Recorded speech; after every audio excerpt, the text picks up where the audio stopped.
She told the billionaire ex he was the father. He laughed at her. Years later, he saw them. The moment their eyes met across that crowded ballroom, 7 years of silence shattered into 1,000 jagged pieces.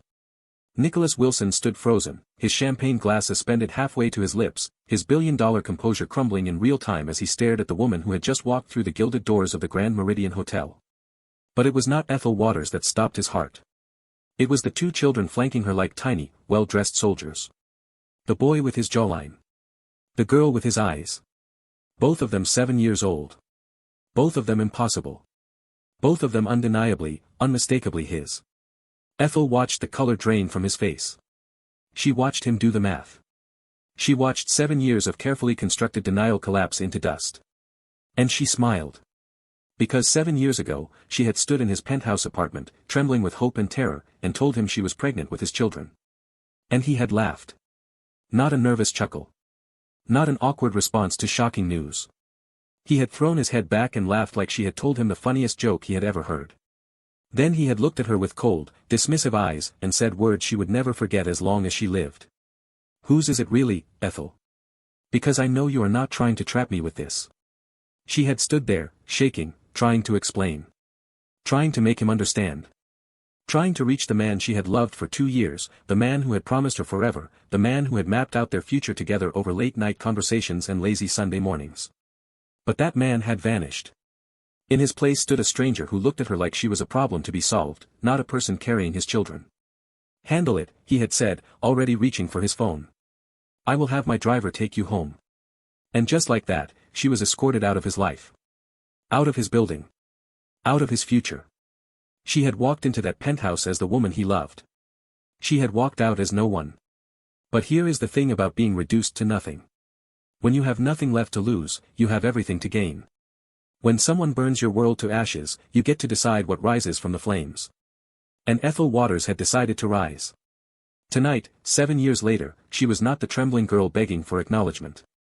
She was the founder and CEO of a $400 million sustainable technology empire. She was the recipient of the Global Innovation Award. She was the woman who had turned ocean trash into textile treasure and built an industry that was changing the world. And she was about to watch the man who had laughed at her realize exactly what his laughter had cost him. Nicholas crossed the ballroom with the desperation of a drowning man reaching for shore. His movements were jerky, uncoordinated, nothing like the smooth predator who usually commanded every room he entered. Ethel, he managed when he reached her. His voice cracked on her name like it was made of glass. His eyes kept darting to the twins, then back to her face, then back to the twins again. The calculations happening behind those eyes were almost visible. You. How? When did you? Hello, Nicholas. Ethel kept her voice perfectly level, perfectly pleasant, as if they were casual acquaintances reconnecting at a conference. I see you received the speaker invitation as well. Congratulations on the Southeast Asian expansion. I read about it in the journal. He was not listening to a word she said. His entire focus was locked on the children, who were watching this exchange with identical expressions of cautious curiosity. These are. He could not finish the sentence. His voice simply stopped, as if his body had forgotten how language worked. These are my children, Ethel said calmly. Ethan and Eva. Say hello to Mr. Wilson, please. He is a business acquaintance. The word landed like a slap. Business acquaintance.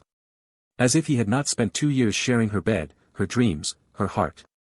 As if he had not been the one to promise her forever before shattering that promise into a million pieces. Hello, Mr. Wilson, Eva said politely, her manners impeccable. She had her mother's poise, her mother's ability to read a room and respond appropriately. Ethan said nothing. He simply stared at Nicholas with those sharp, analytical eyes, cataloging every detail, reaching conclusions he did not share. How old are they? Nicholas asked, though the question was unnecessary. He already knew. The math was simple enough for a child to do. 7. Their birthday is October 3rd. She watched him count backward. Watched him remember. Watched the memory of that day flash across his features like a wound reopening. October. 9 months before October was January. January, 7 years ago, right before she had told him. Right before he had laughed. Right before everything between them had ended. They are mine, he said, and it was not a question. It was a realization arriving 7 years too late. Biologically, Ethel confirmed. In every other way that matters, they are entirely their own people.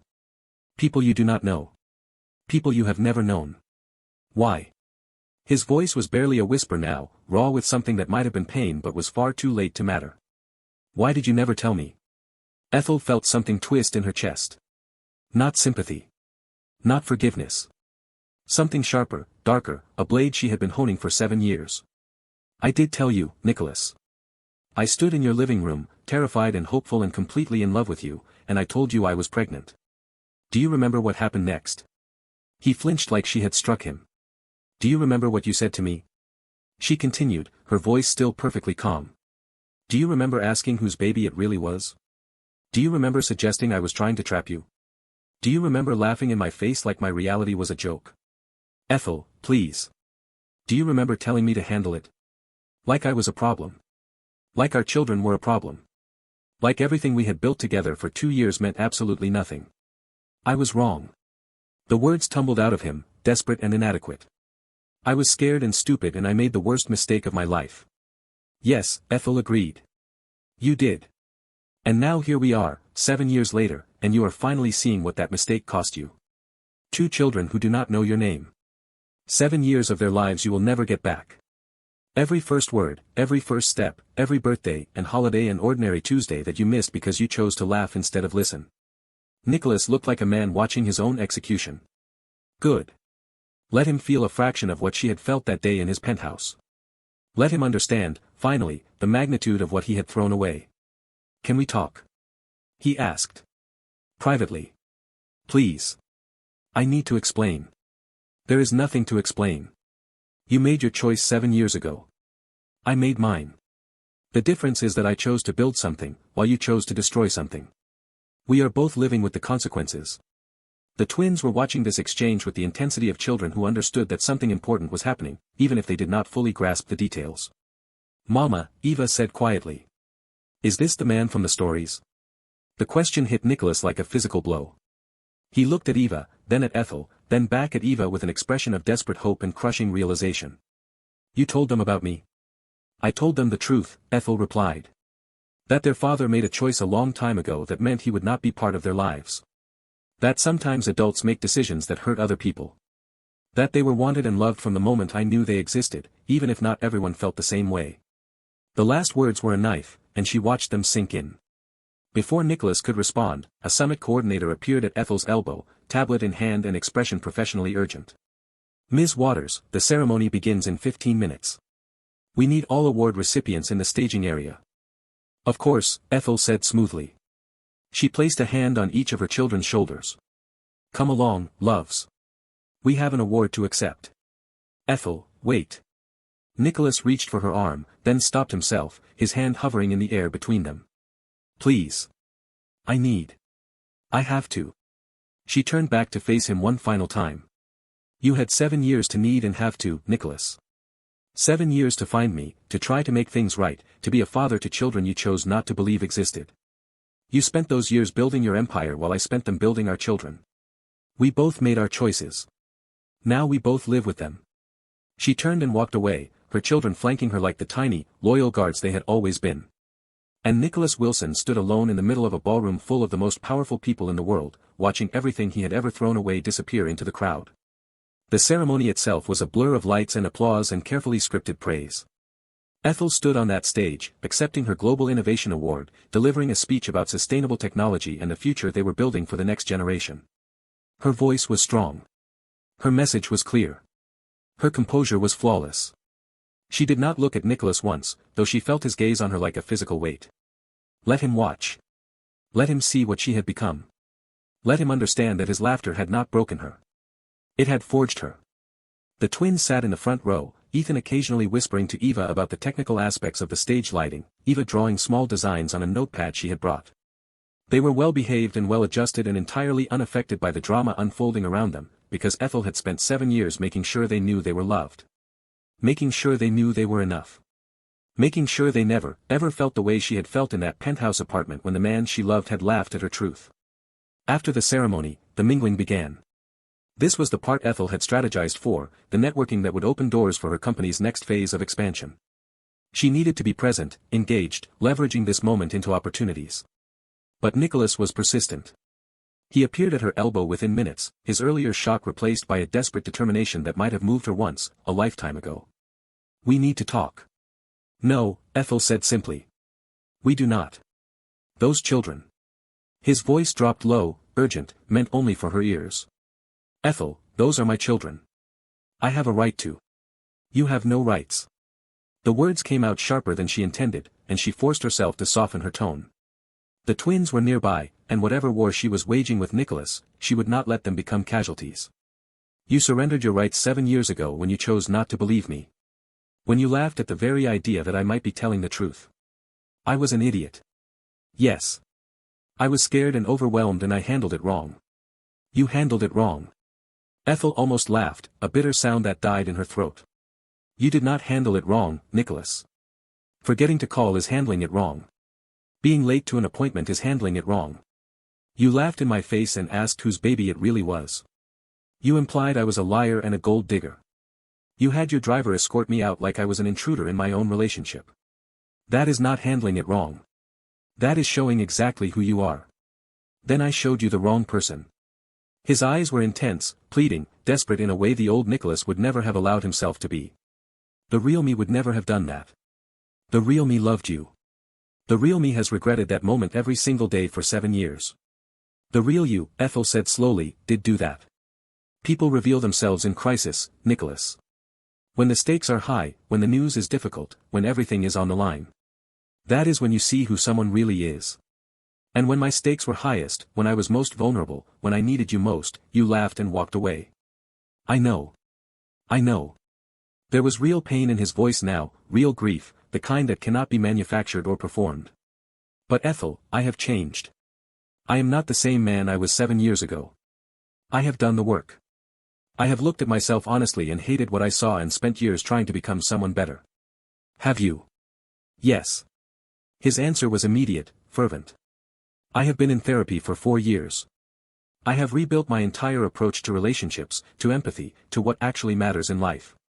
I built an empire, Ethel, and I realized it meant nothing because I had no one to share it with. Because I had thrown away the only person who ever mattered. Before Ethel could respond, Eva appeared at her side, her small hand slipping into her mother's with practiced ease. "Mama, I am hungry. Is there food soon?" Ethel looked down at her daughter, at this perfect, precious person who had no idea she was standing feet away from the man who had dismissed her existence before she was even born. "Yes, baby. Let me finish this conversation and we will find something to eat." Eva looked at Nicholas with the direct, unapologetic assessment of a child. "You are the man who made Mama sad," she said. It was not a question. Nicholas looked like he had been shot. The color drained from his face, his composure shattering completely in the face of a 7-year-old's honest observation. "Yes," he managed, his voice hoarse. "I am. And I am more sorry about that than I can ever explain." Eva considered this for a moment. Then she nodded once, as if filing the information away for future reference. "Mama says sorry is just a word. She says what matters is what people do, not what they say. Your mama," Nicholas said quietly, "is absolutely right." "She is always right," Eva confirmed. Then she turned back to Ethel. "Can we get food now?" "In a moment, love. Go find your brother." Eva skipped off to locate Ethan, and Ethel turned back to Nicholas with new steel in her spine. "That," she said, "is what you missed. 7 years of moments exactly like that. 7 years of watching them become themselves. 7 years of first words and first steps and first days of school and first lost teeth and first nightmares and first everything. You do not get that back, Nicholas. No amount of sorry changes that." "I know," he said. "I know I can never recover what I lost. But Ethel, please. I am not asking you to forgive me. I am not asking for another chance with you. I know I destroyed that possibility when I destroyed your trust. But those children. They are half mine. They carry my DNA, my blood, my genetic legacy. Do they not deserve to know where they come from? They know where they come from. They come from me. And from me. Whether either of us likes it or not." They were interrupted by the summit coordinator again, this time with news that several major investors wanted to meet with Ethel about her company's expansion plans. The business of building empires did not pause for personal drama.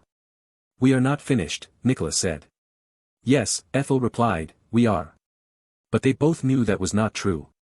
This was just the beginning. 7 years ago, Ethel Waters had been a different person. Young. Idealistic.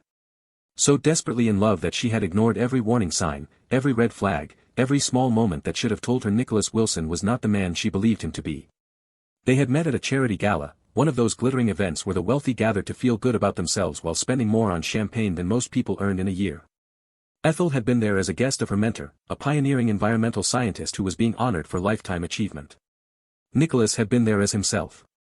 The rising star of real estate development, already worth hundreds of millions at 30, already on every list of people to watch and power players to know. She had not been impressed by his money. That was what had caught his attention. They had ended up in the same conversation circle, discussing sustainable urban development.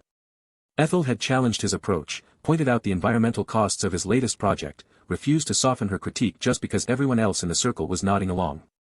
He had been fascinated. "You are not afraid of me," he had said later, finding her at the bar as the gala wound down. "Should I be?" she had asked. "Most people are. Most people tell me what I want to hear. That sounds exhausting for everyone involved." He had laughed. A real laugh, warm and surprised and nothing like the cruel sound he would make years later in his penthouse. "I like you," he had said. "Have dinner with me." She should have said no. She should have remembered that men like Nicholas Wilson were not interested in women like her. Not really. Not for long. But she had said yes, because she was 24 and he was charming and she believed in the best of people, even when the best was nowhere to be found. They dated for 2 years. 2 years of dinners and weekends away and late-night conversations about everything and nothing. 2 years of him telling her she was different, she was special, she was the only person who made him feel like himself. 2 years of her believing every word. Looking back, she could see the signs she had missed. The way he always controlled the narrative. The way he deflected whenever she tried to get too close to the vulnerable parts of him. The way his ambition always came first, even when he pretended otherwise. But at the time, she had been blinded by love. By hope. By the desperate human desire to believe that someone meant what they said. The day she found out she was pregnant, she had been terrified and elated in equal measure. They had talked about the future, about marriage and children and building a life together. This was not planned, but it was not unwelcome. At least, she had not thought it would be. She had gone to his penthouse that evening. Had stood in his living room, her heart pounding, a positive pregnancy test hidden in her purse because she wanted to tell him in person.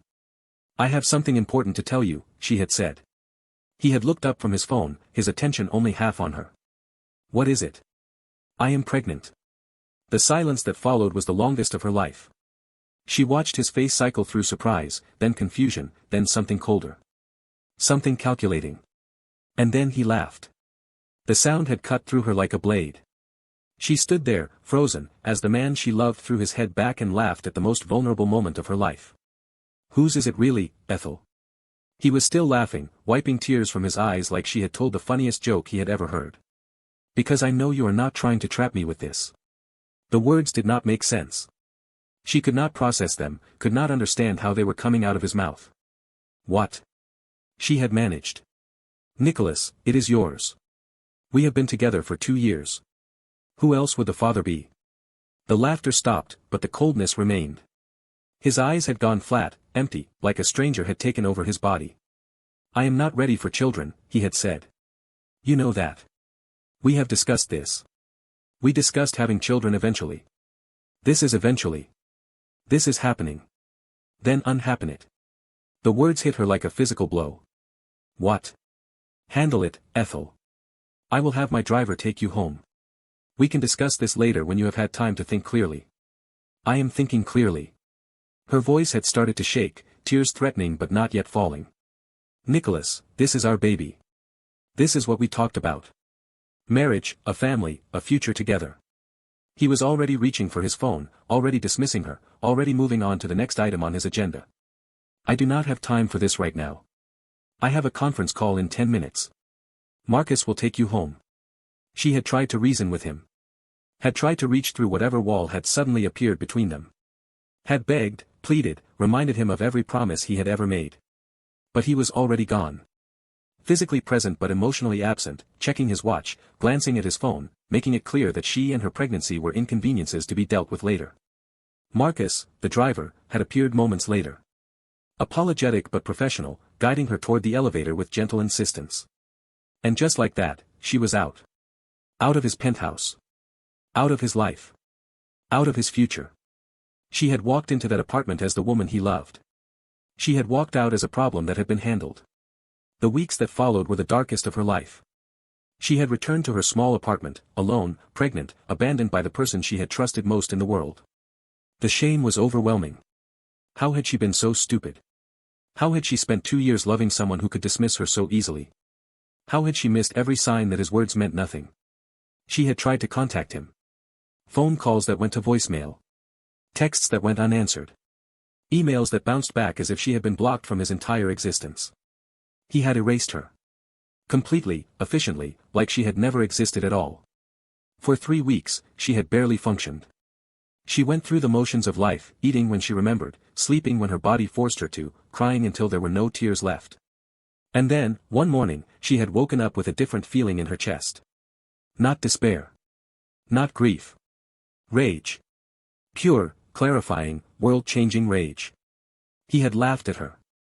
He had dismissed her. He had treated her like she was nothing. And she had let him. She had begged for his attention, pleaded for his acknowledgement, given him all the power in their dynamic while she waited for scraps of his affection. No more. She was not nothing. She was carrying 2 lives inside her, 2 people who would depend on her for everything, 2 reasons to become more than she had ever been before. If Nicholas Wilson wanted to pretend she did not exist, fine. She would build an existence so magnificent that the whole world would know her name. She would become so successful, so powerful, so undeniably present that he would never be able to pretend she was nothing again. And she would do it all without him. She packed her life into 3 suitcases that week. Quit her job, broke her lease, said goodbye to the few friends she had made in his orbit. She changed her phone number, her email, her entire digital footprint. And she disappeared. Denver became her new home. A city where no one knew her history, where she could start fresh, where she could build from the ground up without the shadow of Nicholas Wilson looming over everything. The early days were brutal. Pregnant with twins, working 3 jobs, saving every penny for the storm she knew was coming. She wrote business plans in the margins of her waitressing notepad. She refined her sustainable technology concepts during bus rides between shifts. She refused to give up, refused to slow down, refused to be anything less than extraordinary. The twins arrived early, at 32 weeks, tiny and fragile and fighting for every breath in the NICU. Ethel had stood at their incubators, exhausted and terrified and more in love than she had ever thought possible. I promise you, she had whispered to them through the plastic walls. I promise I will give you everything. I will build us a life so good that we will never need anyone else. I will make sure you never, ever feel like you were not wanted. She had kept that promise. Year 1 was survival. The babies came home from the hospital, and Ethel learned to function on 3 hours of sleep, to work remotely while breastfeeding, to build a company from her living room floor while 2 infants learned to be human. Her first breakthrough was a patent. A method for converting ocean plastic into durable, sustainable textile fibers. It had started as her graduate research, refined during years of late-night work, finally completed in the spaces between diaper changes and feeding schedules. That patent attracted a small grant from a women's entrepreneurship fund. $25,000. Enough to build a prototype, to prove her concept worked, to show investors there was something real behind her vision. Year 2 brought her first major contract. A boutique fashion brand interested in sustainable materials. It was small, barely enough to cover her expenses, but it was proof. Proof that she could do this. Proof that her ideas had value. Proof that Nicholas Wilson had been wrong about everything. By year 3, her company had hit a $10 million valuation. By year 4, she was featured in Forbes, named one of the most innovative women in sustainability. By year 5, she had offices in 3 countries and a team of over 100 people who believed in her vision. By year 6, she was worth $100 million. By year 7, $400 million. And through it all, she raised her children. Ethan and Eva grew up in the orbit of their mother's empire, learning that hard work mattered, that kindness was strength, that they were wanted and loved and exactly where they belonged. She never told them about Nicholas. Not his name, not his face, not the specifics of his betrayal. She told them only that their father had made choices that meant he could not be part of their lives. That sometimes adults hurt other adults, and it was not the children's fault. That they were loved enough by her to make up for any absence. They had accepted this with the matter-of-fact resilience of children. Their family was their mother and each other. That was enough. And then, 3 months before the Global Innovation Summit, Ethel had received the speaker invitation. She had almost declined. Accepting awards and giving speeches was not her favorite part of success. She preferred the lab, the designs, the actual work of building something meaningful. But then she had seen the other names on the speaker list. And there, between a climate activist and a biotech pioneer, was Nicholas Wilson. For the first time in 7 years, they would be in the same room.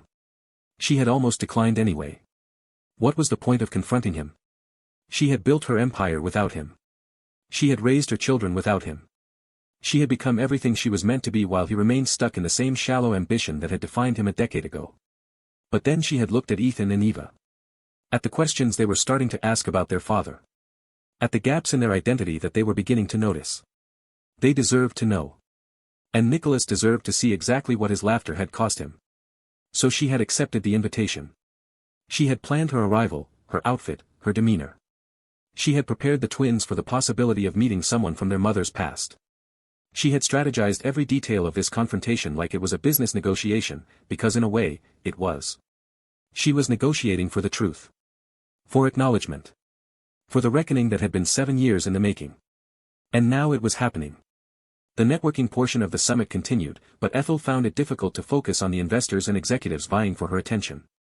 Her mind kept drifting to Nicholas, to the shock on his face, to the desperate way he had tried to explain himself. She did not want his explanations. They were 7 years too late. What she wanted was for him to understand. To truly, deeply understand what he had done. Not just to her, but to 2 children who had grown up without a father because he had chosen to laugh instead of listen. The evening wound down. Other attendees said their goodbyes, exchanged business cards, made promises to connect that most of them would never keep. Ethel collected her children and headed toward the exit, exhausted from the emotional weight of the day. But Nicholas was waiting. He stood by the ballroom doors, his earlier desperation now tempered into something more controlled.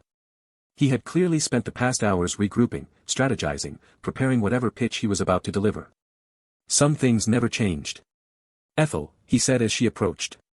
Please. 5 minutes. That is all I am asking. She should walk past him. Should take her children and leave this hotel and never look back. Should continue the life she had built without him, the life that proved she did not need him, the life that was better because he was not in it. But the twins were watching. And whatever happened next, they deserved to see their mother handle difficult situations with grace and strength, not avoidance. 5 minutes, she said. The children will wait with my assistant. She signaled to Margaret, who had been following at a discreet distance all evening. Margaret nodded and led the twins toward the hotel's family lounge, promising hot chocolate and the tablet time they had been not so subtly requesting all night. Ethel turned back to Nicholas. Talk. They found a quiet alcove off the main ballroom, 2 people who had once been everything to each other now standing as strangers with too much history between them. Nicholas spoke first. I do not know where to begin. Then perhaps you should not begin at all. He flinched, but pressed on. I was wrong. 7 years ago, I was wrong about everything. The way I reacted, the things I said, the way I treated you. It was unforgivable, and I have known that every single day since. Have you? Yes. His voice was raw, honest, stripped of the polished charm that had always been his weapon. Ethel, I did not sleep for weeks after you left. I kept replaying that conversation, hearing myself laugh, watching your face crumble. I knew immediately that I had made the worst mistake of my life. And yet you did nothing. I tried. I tried to find you, but you had vanished. New phone number, new email, no forwarding address. I hired a private investigator, but by the time he found any trace, you had already moved to Denver and changed everything about your digital footprint. It was like you had erased yourself entirely. I had, Ethel confirmed. On purpose. Because when someone shows you who they are, you should believe them. I showed you the worst version of myself. You showed me the real version. The version that appears when stakes are high and vulnerability is required. That is who you really are, Nicholas. Everything else is performance. He was silent for a moment, absorbing the blow. Maybe you are right, he said finally. Maybe that was who I really was. But people can change, Ethel. I have changed. Have you? I have spent 4 years in therapy, examining why I reacted the way I did. Looking at my childhood, my relationship with my parents, my fear of vulnerability and intimacy. I have done the work of becoming someone different. Someone better. Words, Ethel said. Those are just words. I know. I know words mean nothing after what I did. But Ethel, I am here. I am standing in front of you, willing to do whatever it takes to prove that I have changed. Not for you. I know I have no right to ask for anything from you. But for them. For our children. They are not our children. They are my children. They carry my DNA. And they carry my heart. I was the one who held them when they were born premature and fighting for every breath. I was the one who taught them to walk and talk and read and ride bicycles. I was the one who sat through every nightmare and celebrated every achievement and answered every difficult question they have ever asked. Where were you? Nicholas looked like he was in physical pain. I was not there, he said quietly. I know that. I missed 7 years of their lives because I was an idiot who could not see past his own fear and ambition. I will carry that regret until the day I die. Good. But Ethel. He stepped closer, his eyes intense with something that might have been desperation or hope or both. Those children deserve to know where they come from. They deserve to have the choice about whether they want to know me. Even if they decide they do not. Even if they hate me. They deserve the option. Ethel was quiet for a long moment. The fury that had sustained her for 7 years was still there, still burning, but something else was flickering alongside it. Something that felt dangerously like the acknowledgement that he might have a point. Why should I believe you have changed? She asked finally. You spent 2 years convincing me you were someone you were not. How do I know this is not just another performance? You cannot know, Nicholas admitted. I cannot prove sincerity with words. I can only prove it with time and actions. And I understand you have no reason to give me either. That is correct. But I am asking anyway. Not for me. For them. The 5 minutes were up. Ethel could feel Margaret approaching with the twins, their hot chocolate finished, their patience for adult drama exhausted. I will think about it, she said. And Nicholas. That is not a promise. That is not an invitation. That is me acknowledging that my children deserve to make their own decisions about their father. When they are old enough. When I decide. On my terms. Whatever you need, Nicholas said immediately. However long it takes. I will wait. See that you do. She turned and walked toward her children without looking back. But she could feel his eyes on her, feel the weight of his hope and regret and desperate determination. It was strange, she thought, how time could change everything and nothing simultaneously. 7 years ago, she would have given anything for his attention, his acknowledgement, his love. Now she had none of those things. And she had never been more powerful. Before I continue with this pivotal moment that is about to reshape 3 lives forever, I need to pause and speak directly to you. If you have ever been laughed at when you were most vulnerable. If you have ever had someone dismiss your truth like it was a joke. If you have ever been made to feel like you were nothing by someone who was supposed to love you. This story is for you. Ethel's journey from that penthouse apartment to this summit ballroom is proof that their laughter does not define you. Their dismissal does not diminish you. Their inability to see your worth does not mean your worth does not exist. Sometimes the people who break us give us the exact thing we need to become unbreakable. If this story is speaking to you, I need you to do something for me right now. Hit that like button. Not just because you are enjoying the story, but because you believe in the power of rising from the ashes. Share this with someone who needs to hear that survival is possible. That strength can come from devastation. That the people who laugh at us today may weep for what they lost tomorrow. Subscribe to Mr. Dawson's Stories if you have not already, because this is what we do here. We tell the truth about life. The messy, complicated, painful, beautiful truth about what it means to be human. And trust me, you do not want to miss what happens next. Because Nicholas is about to try to prove he has changed. And Ethel is about to face the hardest question of all. Is protecting yourself from pain the same as actually living? Now back to that hotel, where 2 children are about to have a conversation that no one is prepared for. The hotel suite was quiet except for the soft sounds of the twins preparing for bed. Margaret had gotten them settled while Ethel stood at the window, staring at the Chicago skyline without really seeing it. Her mind was still in that alcove, still processing Nicholas's words, still weighing them against 7 years of evidence that words meant nothing without action. Mama? Eva's voice pulled her back to the present. Her daughter was standing in the doorway, already in her pajamas, her dark hair still damp from her bath. Yes, baby. That man. Mr. Wilson.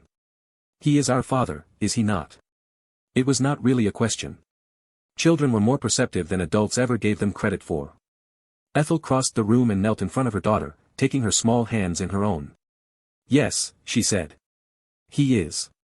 Eva nodded slowly, processing this information with the seriousness it deserved. Is that why you were sad? When you talked to him? Your face looked like how you look when you talk about the past. I was not sad. I was. Ethel paused, searching for the right word. Complicated. Sometimes adults have complicated feelings about other adults. Because he hurt you. Because he hurt me, Ethel confirmed. A long time ago. Before you were born. But he came back. Ethan's voice joined the conversation. He had appeared in the doorway behind his sister, his analytical eyes watching Ethel with the same intense focus he gave to architectural blueprints. He found us. He did not find us, Ethel corrected gently. We found him. By accident. By being in the same place at the same time. But he wants to know us now, Eva said. I could tell. He looked at us like we were important. You are important. The most important thing in my entire world. But are we important to him?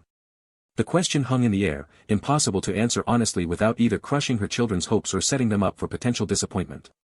I do not know yet, Ethel said finally. I think he wants you to be. But wanting and doing are different things. People can want all kinds of things without actually doing what it takes to make them real. Like when I want to be an architect but I do not want to do the math homework, Ethan observed. Exactly like that. Eva was quiet for a moment. Then she looked at Ethel with those dark eyes, the eyes that were so painfully similar to Nicholas's. Are you going to let him try? Ethel pulled both children into a hug, holding them close, feeling their small hearts beat against her own. I am going to think about it, she said. And if I decide to let him try, it will be slowly, carefully, with lots of rules and lots of watching. Because my job is to protect you. That is the most important thing I do. What if he is nice now? Eva asked. What if he really did change like he said? Then he will prove it. Not with words, but with actions. Over a long, long time. And if he does not prove it? Then we continue exactly as we were. Happy and whole and complete, just the three of us. The twins seemed satisfied with this answer. They allowed themselves to be tucked into the hotel beds, allowed Ethel to kiss their foreheads and smooth their hair, allowed the routine of bedtime to settle them after an extraordinary day. But as Ethel reached the doorway, Ethan's voice stopped her. Mama? Yes, baby. I want to know him. Even if he hurt you. I want to know where my building brain came from. Ethel's heart cracked a little. Of all the things Ethan could have said, this was the one she had no defense against. His love of architecture, his instinct for structure and design. Those had not come from her. We will see, she said. Sleep now. She closed the door gently behind her and stood in the hallway of the hotel suite, her composure finally cracking now that no one could see. 7 years. 7 years she had protected them from him. 7 years she had built a life so complete that his absence was barely noticeable. 7 years she had convinced herself that father was just a word, that she was enough, that they did not need anyone who had not chosen them from the start. But Ethan wanted to know where his building brain came from. And Eva looked at Nicholas with the curiosity of someone meeting a piece of themselves they had never known existed. And Ethel. Ethel was so tired of carrying the weight of protection alone. Her phone buzzed. A text from an unknown number. This is Nicholas. I got your number from the summit registry. I know you said you would think about it. I just wanted you to know that I meant everything I said. I will wait as long as it takes. I will prove myself however you need me to. I am not going anywhere. She stared at the message for a long moment. Then she typed back. Actions. Not words. We will see. She put the phone down without waiting for a response. The ball was in his court now. But the game, she reminded herself, was hers to control. The flight back to Denver felt longer than usual. The twins slept against each other in the private cabin, their faces peaceful, untroubled by the emotional earthquake that had just reshaped their world. Ethel watched them sleep and wondered if she was making a mistake. For 7 years, she had been certain. Certain that Nicholas did not deserve to know them. Certain that his absence was a gift, not a wound. Certain that she could be everything they needed, that father was just a word, that love from one parent was enough to fill any gap. But certainty was a luxury she could no longer afford. Ethan wanted to know where his building brain came from. Eva looked at Nicholas like he was a puzzle she wanted to solve. And Ethel. Ethel was beginning to realize that protecting her children from their father might also mean protecting them from a part of themselves. The plane landed just after midnight.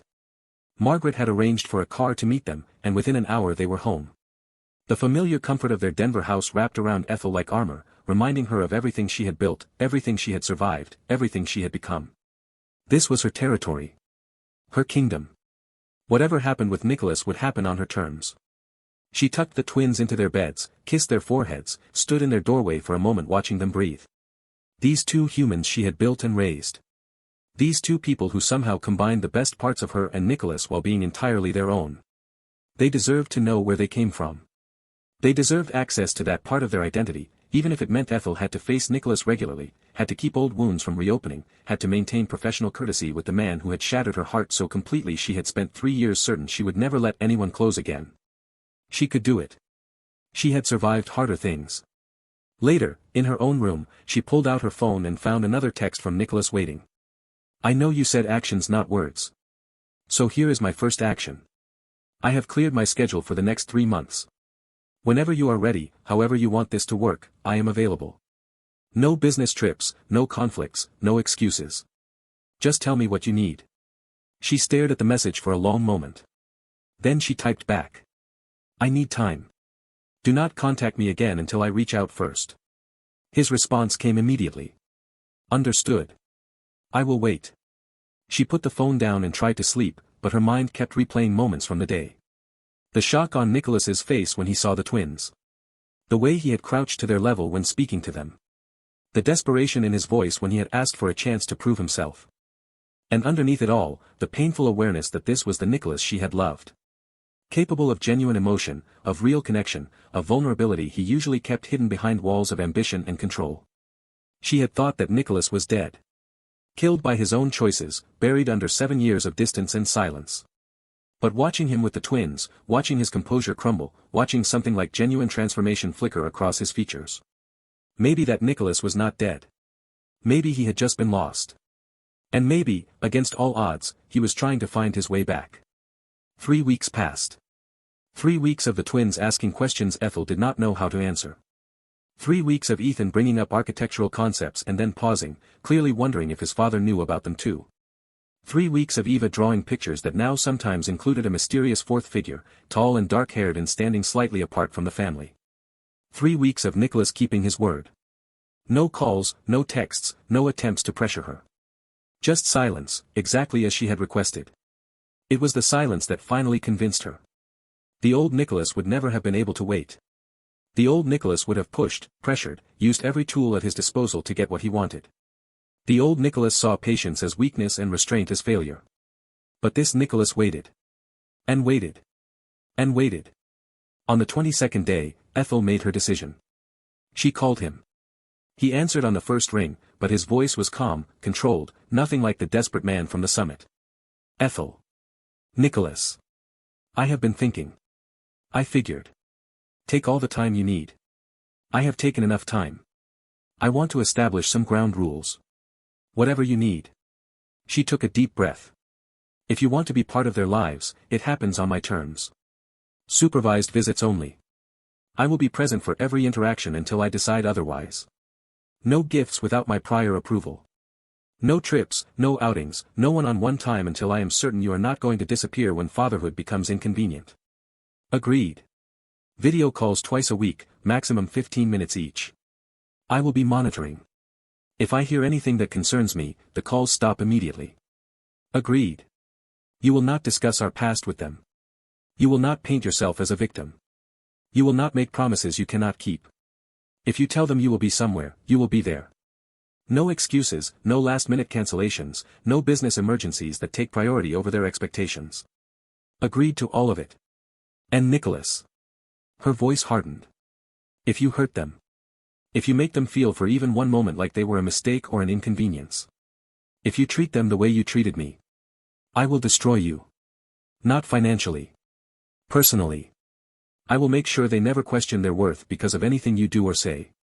I would expect nothing less. The conversation was brief, businesslike, establishing parameters rather than rebuilding bridges. When Ethel hung up, she felt something she had not expected. Relief. Not because she trusted him. She did not. Not yet. Maybe not ever. But relief because the decision was made. The waiting was over. Now came the work of seeing whether Nicholas Wilson could actually become the father his children deserved. Or whether he would prove, once again, that his words meant nothing. The first video call happened 3 days later. Ethel set up the laptop in the living room, positioning herself just off camera but close enough to intervene if necessary. The twins sat on the couch, excited but nervous, unsure what to expect from this strange new development in their lives. Nicholas appeared on screen precisely on time. He was in what looked like a home office, but the background was deliberately bland, giving nothing away about his life or his wealth. Smart, Ethel thought.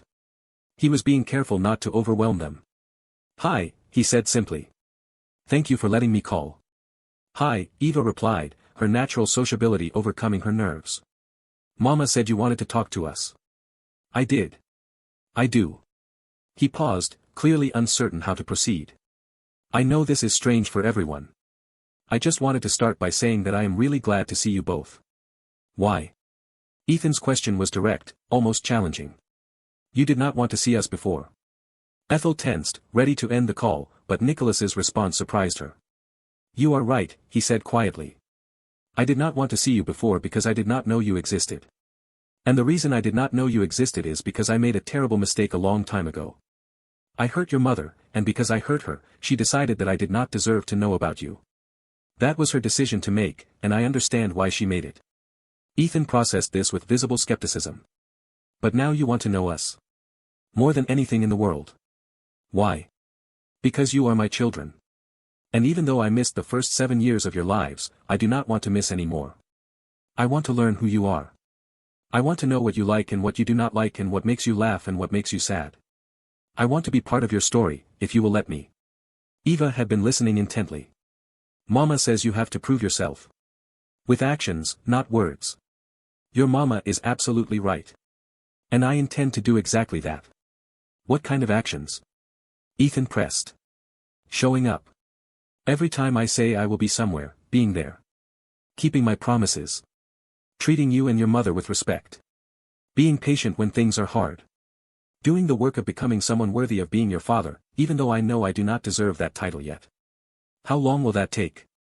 "As long as it needs to." The call continued for another 10 minutes. Nicholas asked about their school, their interests, their friends. Ethan hesitantly mentioned his love of architecture, and Nicholas's face lit up with recognition. "I studied structural engineering in college," he said. "Before I switched to business. I still love buildings. The way they stand, the physics of load-bearing walls, the art of making something that will last for centuries." "You know about cantilevers?" Ethan asked, his skepticism momentarily forgotten. "I do. They are architectural elements that project horizontally into space, supported only on one end. They seem impossible, but they work because of precise calculations of weight and counterbalance. Like the falling water house." Ethan's voice had gone animated in a way Ethel rarely heard. "By Frank Lloyd Wright. The balconies are cantilevers over the waterfall. Exactly like that. Have you studied Wright's work?" "I have books. Mama got them for me. But she does not really understand when I talk about them." It was true. Architecture was the one area where Ethel could not fully connect with her son. She listened, she encouraged, she supported. But she did not speak his language the way Nicholas apparently did. "I would love to talk about Wright with you sometime," Nicholas said. "If your mom says it is okay." She did say it was okay. Ethan glanced at Ethel off camera. "Right, Mama? That is what these calls are for," Ethel confirmed. "To get to know each other." The call ended shortly after. Nicholas said goodbye without pushing for more time, without asking when they could meet in person, without doing anything that might have made Ethel regret her decision. When the screen went dark, Ethan turned to his mother with an expression she had never seen before. "He knows about buildings," he said quietly. "Like really knows. Not pretending." "I know, baby. Can we talk to him again?" "We have another call scheduled for Thursday." Ethan nodded, satisfied. Then he went to his room, presumably to study the architectural books Nicholas had mentioned. Eva stayed on the couch, her expression more complicated. "Mama?" "Yes, baby. Do you think he is going to stay this time?" Ethel pulled her daughter close. "I do not know yet. That is why we are being careful. That is why there are rules. But if he does stay, if he proves himself, then we will know it is real. And if he does not stay, we will know that too. Either way, we will be okay." Because we have each other. Always. But as she held her daughter, Ethel wondered if always would be enough. Or if her children needed something she could not give them, no matter how hard she tried. The video calls became routine over the next month. Twice a week, 15 minutes each. Nicholas showed up every single time, precisely on schedule, never distracted, never rushing. He asked questions and remembered the answers. He followed up on things the twins had mentioned in previous calls. He sent packages, pre-approved by Ethel, containing books about architecture for Ethan and art supplies for Eva. He was doing everything right. And Ethel did not know what to do with that. She had prepared herself for failure. For the old Nicholas to resurface, selfish and impatient and unable to sustain interest in anything that did not immediately benefit him. She had prepared for the moment when he would let the twins down, when she would be proven right, when the walls she had built would be justified once again. But that moment was not coming. Instead, Nicholas kept showing up. Kept being consistent. Kept treating his children like they mattered more than his next business deal. 6 weeks after the first video call, Ethel made another decision. She called him. "The twins want to see you in person," she said without preamble. "Ethan has been asking about the architectural history section of the Natural History Museum, and Eva wants to go somewhere with butterflies. I checked the schedules. We could do both in one day if you came to Denver." "I will be there this weekend," Nicholas said immediately. "Just tell me when and where." "Saturday. 10 in the morning. I will text you the museum address." "And Nicholas. I will be there the entire time. This is not unsupervised. I would not expect it to be."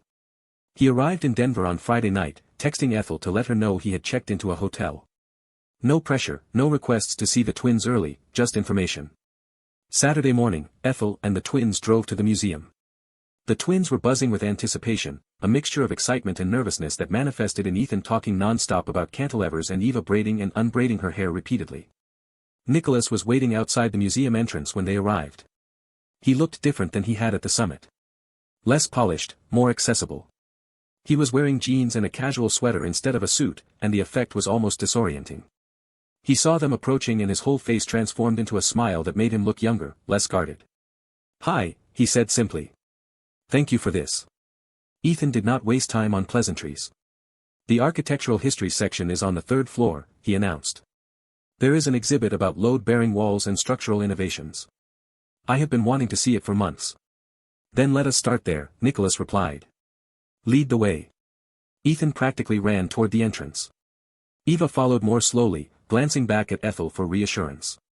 Ethel nodded, and Eva slipped her hand into her mother's as they followed. The museum was crowded with families enjoying the weekend. But Ethan navigated through the exhibits with single-minded purpose, dragging Nicholas toward the architectural history section while Ethel and Eva followed at a more leisurely pace. "He really likes him," Eva observed, watching her brother gesture animatedly while Nicholas listened with apparent fascination. "It seems that way," Ethel agreed carefully. "Do you like him?" "It is complicated, baby." That is what adults always say when the answer is yes, but they do not want to admit it. Ethel laughed despite herself. "When did you get so smart?" "I was born smart. Ethan says we got it from you." They caught up to the boys. Ethan was explaining something about flying buttresses while Nicholas listened with the kind of focused attention he probably gave to billion-dollar business deals. This, Ethel thought, was what Ethan had been missing. Not a father in the abstract sense. But someone who spoke his language. Someone who could engage with his passion on his level. Someone who understood why a 7-year-old might care about medieval construction techniques. She had given Ethan so much. But she could not give him this. They spent 3 hours at the museum. Nicholas and Ethan talked constantly, their conversation ranging from Roman aqueducts to modern skyscrapers, from the physics of domes to the artistry of suspension bridges. Eva eventually got bored and attached herself to Ethel, the two of them finding their own exhibits to explore while the architectural enthusiasts geeked out over stress distribution. When it was finally time to move on to the butterfly pavilion, Ethan was reluctant to leave. "Can we come back?" he asked. "There is so much more to see." "We can definitely come back," Nicholas said, then caught himself, glancing at Ethel. "If your mom says it is okay." "We will see," Ethel replied neutrally. The butterfly pavilion was the opposite of the museum. Where the architectural exhibits were about precision and calculation, the pavilion was chaos and wonder.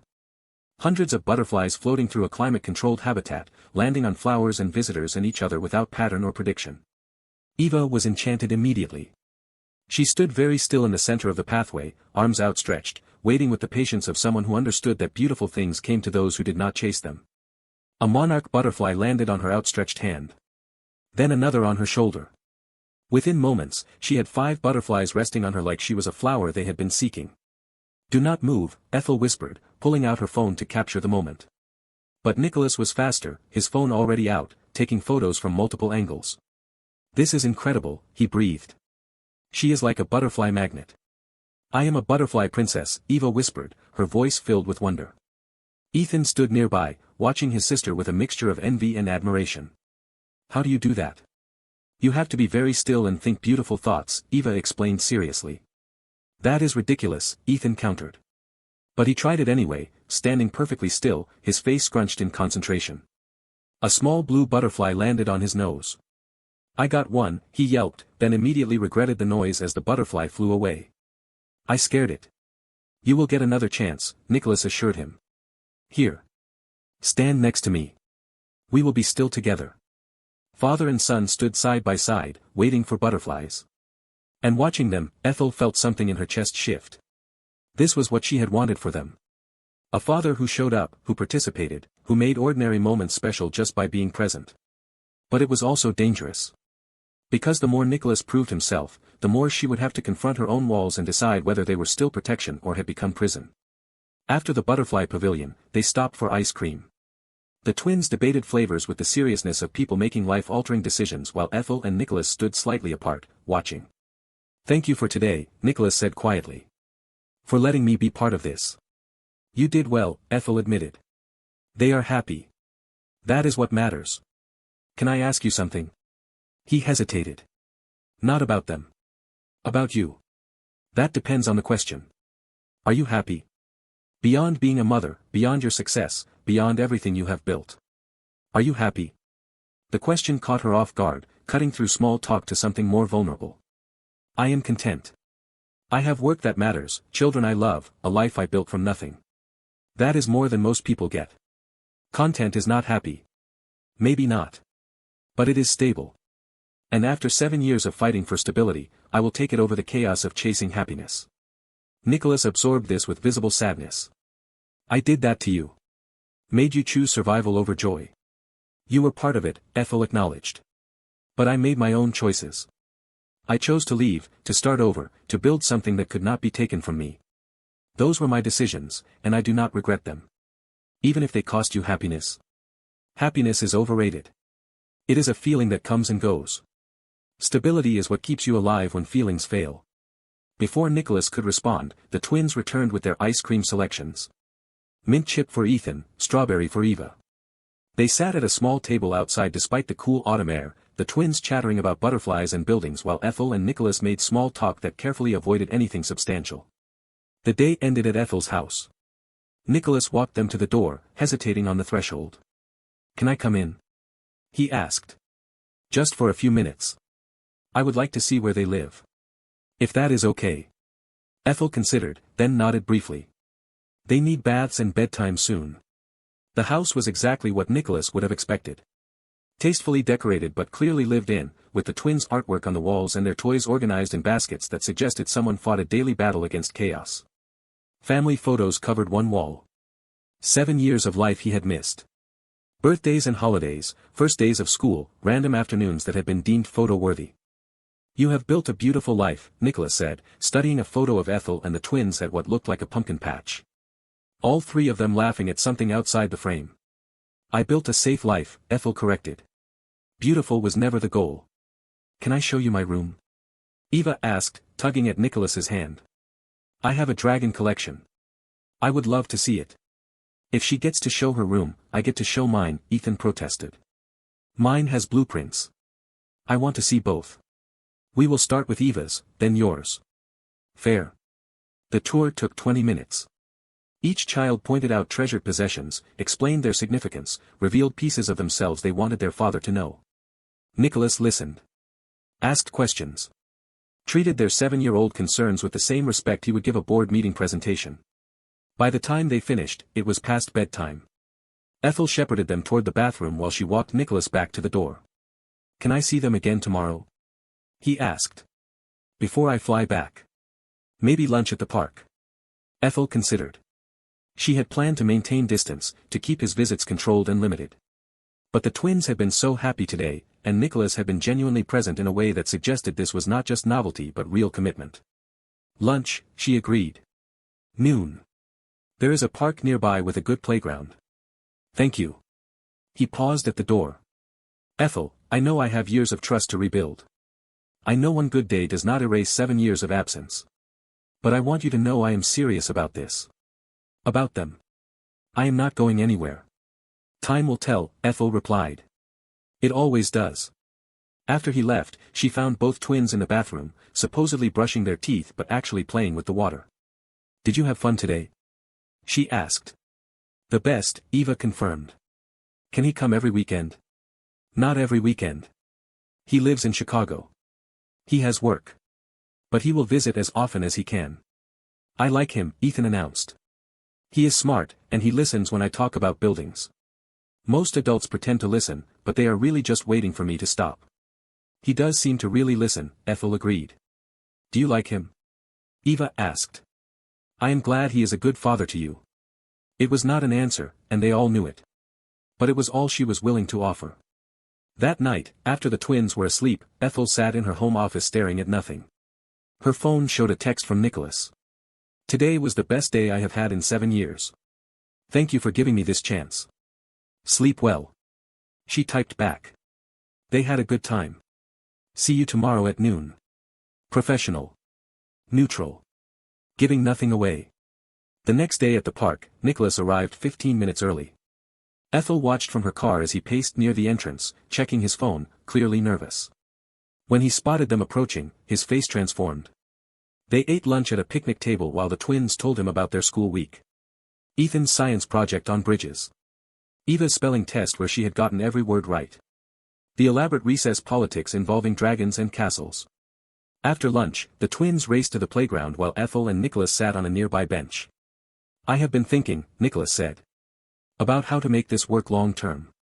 The travel back and forth is not sustainable if I want to be a real presence in their lives. What are you suggesting? I am exploring options. Ways to spend more time in Denver without abandoning my responsibilities in Chicago. It might take a few months to restructure, but I want you to know I am working on it. Do not upend your life for them. I am not appending my life. I am restructuring it around what actually matters. For 7 years, I prioritized work over everything else. I built an empire, but I was completely alone in it. That is not success. That is expensive loneliness. People do not change overnight, Nicholas. They do not. But they can change gradually, intentionally, if they are willing to do the work. I am willing. I just need you to give me time to prove it. The afternoon passed quickly. The twins played until they were exhausted, then collapsed on the grass making shapes out of clouds while Nicholas lay between them, pointing out formations. When it was time for him to leave for the airport, both twins hugged him goodbye. When are you coming back? Eva asked. 2 weeks, Nicholas said, looking to Ethel for confirmation. She nodded. And I will call you both this week. After he left, the twins were quiet in the car. Finally, Eva spoke. I am glad we have a father now. Me too, Ethan agreed. Even if he was missing for a long time. At least he came back. Why did you not tell him before? Eva asked Ethel. Then he could have been here the whole time. Ethel chose her words carefully. When you love someone and they hurt you really badly, sometimes you need space to heal. I needed that space. And I wanted to make sure I could give you both a good life before I let anyone else into it. Are you healed now? Mostly. Some things leave scars even after they heal. But I am okay. Do you think you will ever love someone again? Eva pressed. Like in the movies where everyone gets married at the end. Life is not like the movies, baby. Sometimes the ending is just learning to be happy with what you have instead of sad about what you lost.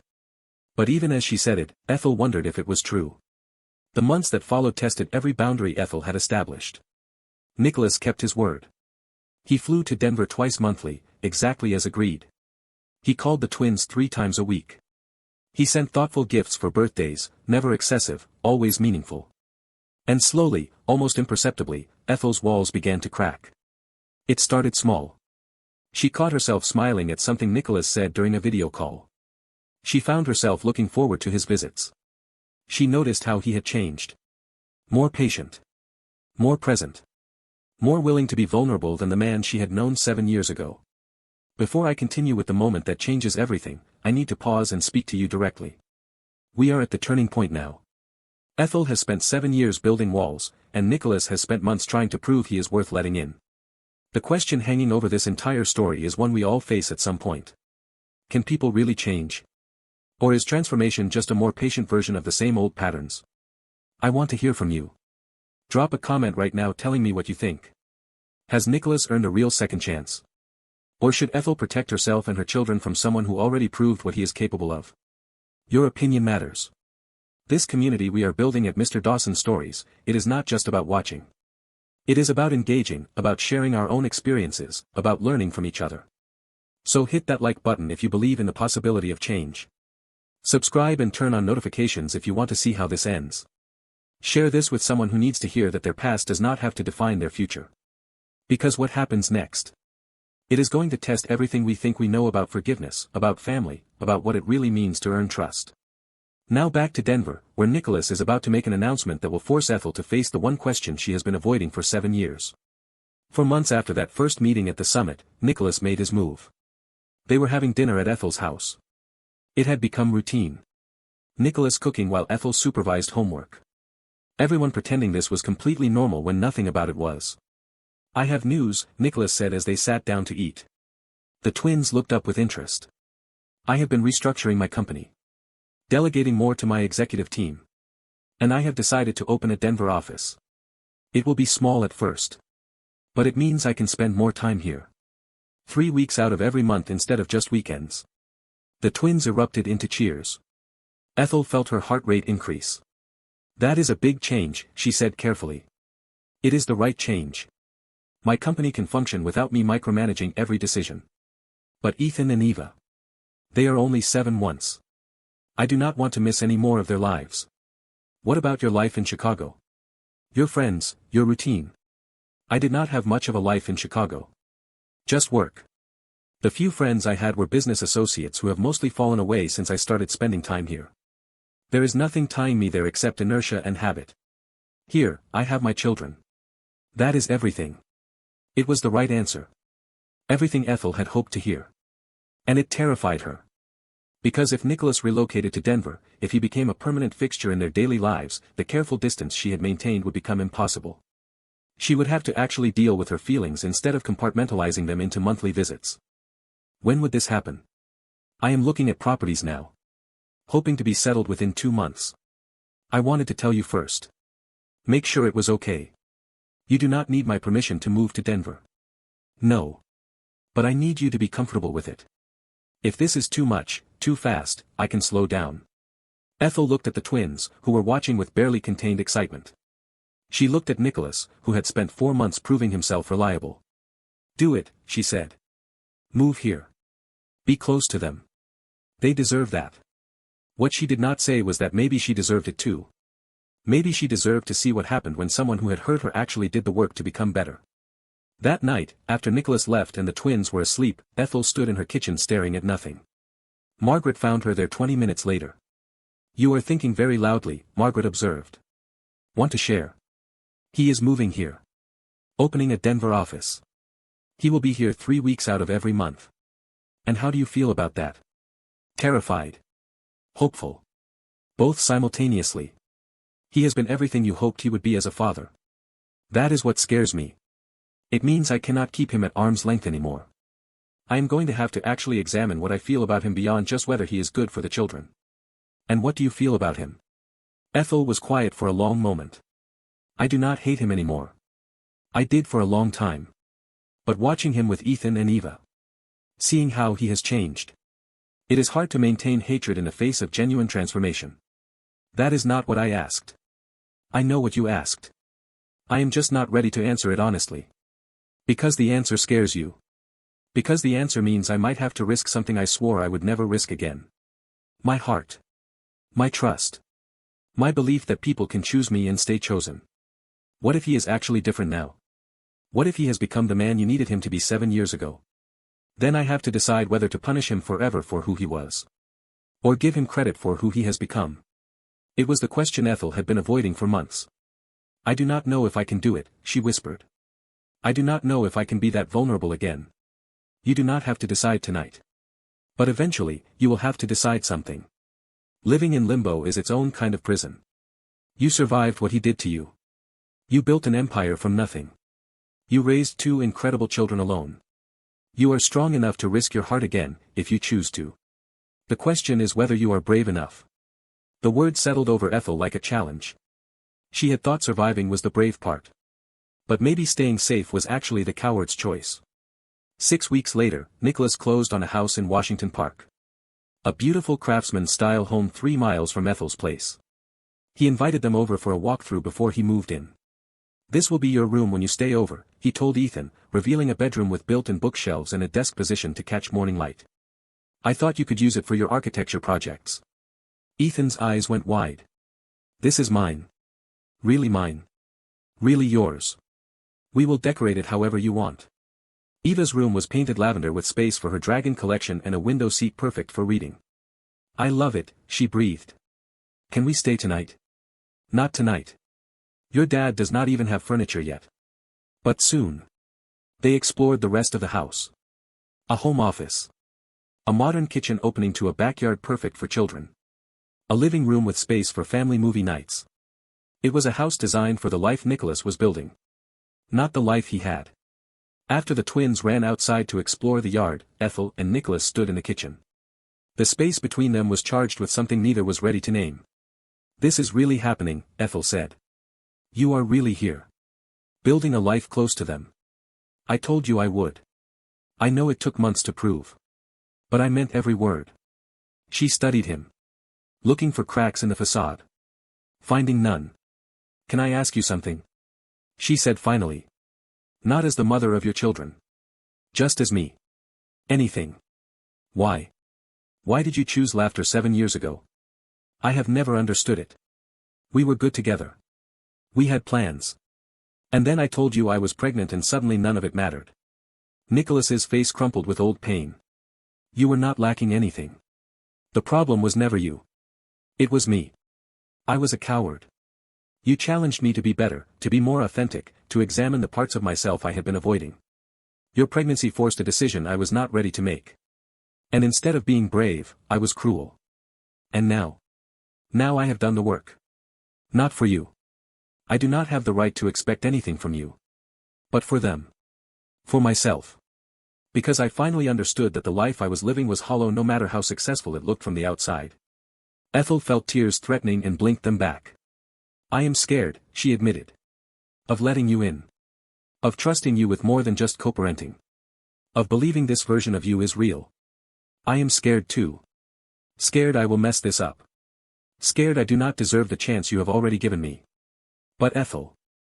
I am here. I moved my entire life to be close to our children. I did all of that whether you ever forgave me or not. Because it was the right thing to do. He paused. But if you are asking whether I would like more than just co-parenting. Whether I would like the chance to show you I can be the partner you deserved 7 years ago. The answer is yes. Absolutely yes. The honesty hung between them. Ethel could walk away right now. Maintain her boundaries. Keep her heart safe behind walls she had spent 7 years building. Or she could take the terrifying step into possibility. I need more time, she said finally. More time to see if this stability holds. To trust that you are not going to wake up one day and decide Denver is boring and the twins are too much work. Take all the time you need. I am not going anywhere. That became his constant refrain over the next 6 months. Nicholas showed up for school plays and parent-teacher conferences. He coached Ethan's Little League team. He attended Eva's dance recital. He learned to braid her hair through YouTube tutorials. He became part of the fabric of their daily lives. And Ethel watched. Critically. Looking for cracks. The cracks never came. One evening, a year after the summit, Ethel found herself at Nicholas's house for dinner. The twins were in the backyard building an elaborate fort. She and Nicholas were cleaning up the kitchen together, moving around each other with the easy familiarity of people who had done this countless times. I have been thinking, Ethel said, rinsing a plate. About what you said about wanting more than co-parenting. Nicholas went very still. And I think maybe I am ready to try. Not jumping into anything. Not rushing. But trying. To see if there is something there beyond shared children and old history. The smile that spread across his face was incandescent. Really? Really? But Nicholas, I need you to understand something. I am not the same person I was 7 years ago. I am harder. More guarded.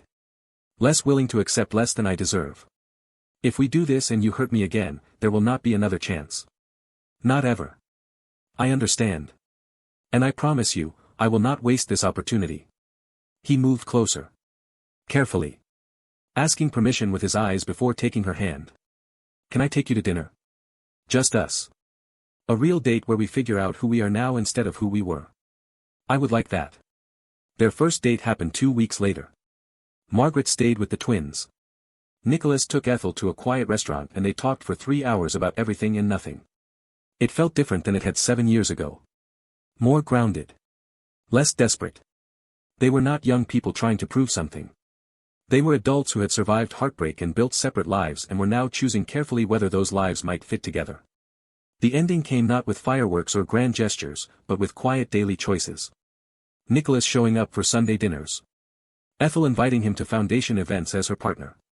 Late-night conversations after the children were asleep. A year after that first meeting at the summit, they stood together at one of her company galas, watching Ethan and Eva charm donors with stories about their architectural dreams and dragon kingdoms.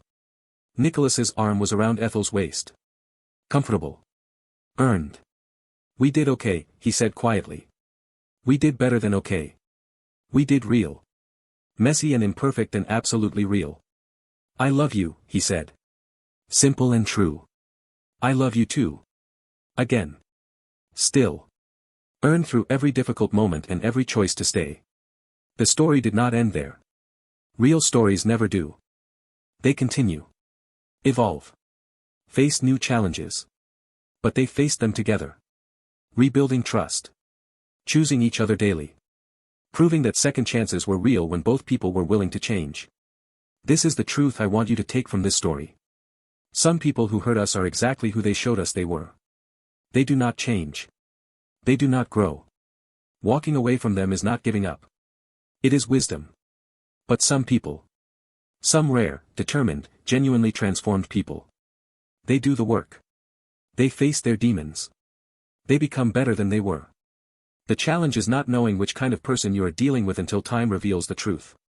Nicholas Wilson was not a good man 7 years ago. He was selfish and cruel and so afraid of vulnerability that he laughed at the woman he loved rather than face his own fear. But he did not stay that man. He examined himself honestly. He did years of painful work. He rebuilt from the inside out. And when he finally got the chance to prove himself, he did not waste it. Ethel Waters was not defined by his betrayal. She used her pain as fuel and built an empire from ashes.